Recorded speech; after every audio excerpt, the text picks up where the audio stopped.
Sometimes I find that the rabbis read the Torah in very, very strict senses. They go into a reading of a certain verse and they come up with this whole halachic legal construct out of it. And it looks like, really, out of that, we're really basing a law on that? It seems like they're stretching things a bit. But on Daf 120 of Pesachim, we get one of the instances when it tends to go the other way. When the rabbis read something that seems pretty black and white, they read it in a very lenient way. And it's always struck me as, why aren't we not going with the plain reading of it? Why are you giving a greater leniency than what the exact wording seems to be? So what is the case? The case is the Torah says that 6 days you shall eat matzah. And then the seventh day shall also be a festival. So if 6 days you should eat matzah, and the seventh day is a festival, it seems like it's not a requirement to eat matzah on the seventh day of Passover, which is also a festival. It seems like that day eating matzah is optional. And they say, well, if it's optional the seventh day, then you know what? It should be optional the other days too, excluding the first day. And they read the verse that says 6 days you should eat matzah as saying you should eat matzah one day. And then the next 6 days, it's a good thing to do, but it is not a requirement.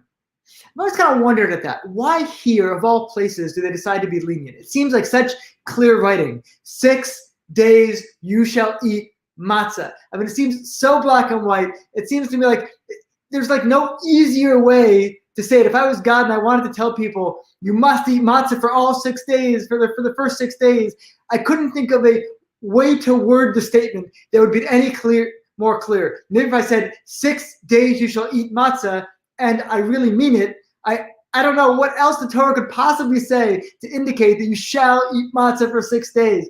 But the rabbis don't go this way. The Jewish law is not this way. The Jewish law is that you should only have to eat matzah one day. So for instance, some people I know who actually really have a hard time with matzah. They have a hard time with gluten. They have a hard time, eating breads in general, and matzah is a very harsh one. That they look at this and they rely on this and say, okay, I will eat matzah for one day.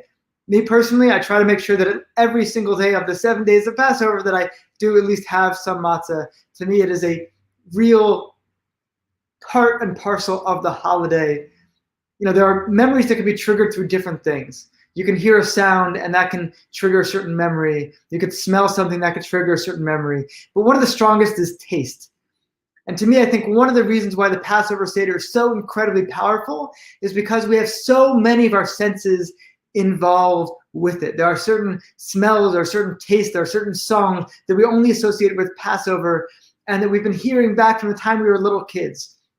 So to me, the taste of Passover is definitely connected to matzah, and I try to eat a lot of it. But if you have a hard time eating matzah, you should know the rule is you only have to eat it on the first day. How they came up with this, again, doesn't make a lot of sense to me, but I accept it, and I'm personally willing to paskin by it, to rule by it. So if you don't like eating matzah, all you need to do is eat it for the first day of Passover.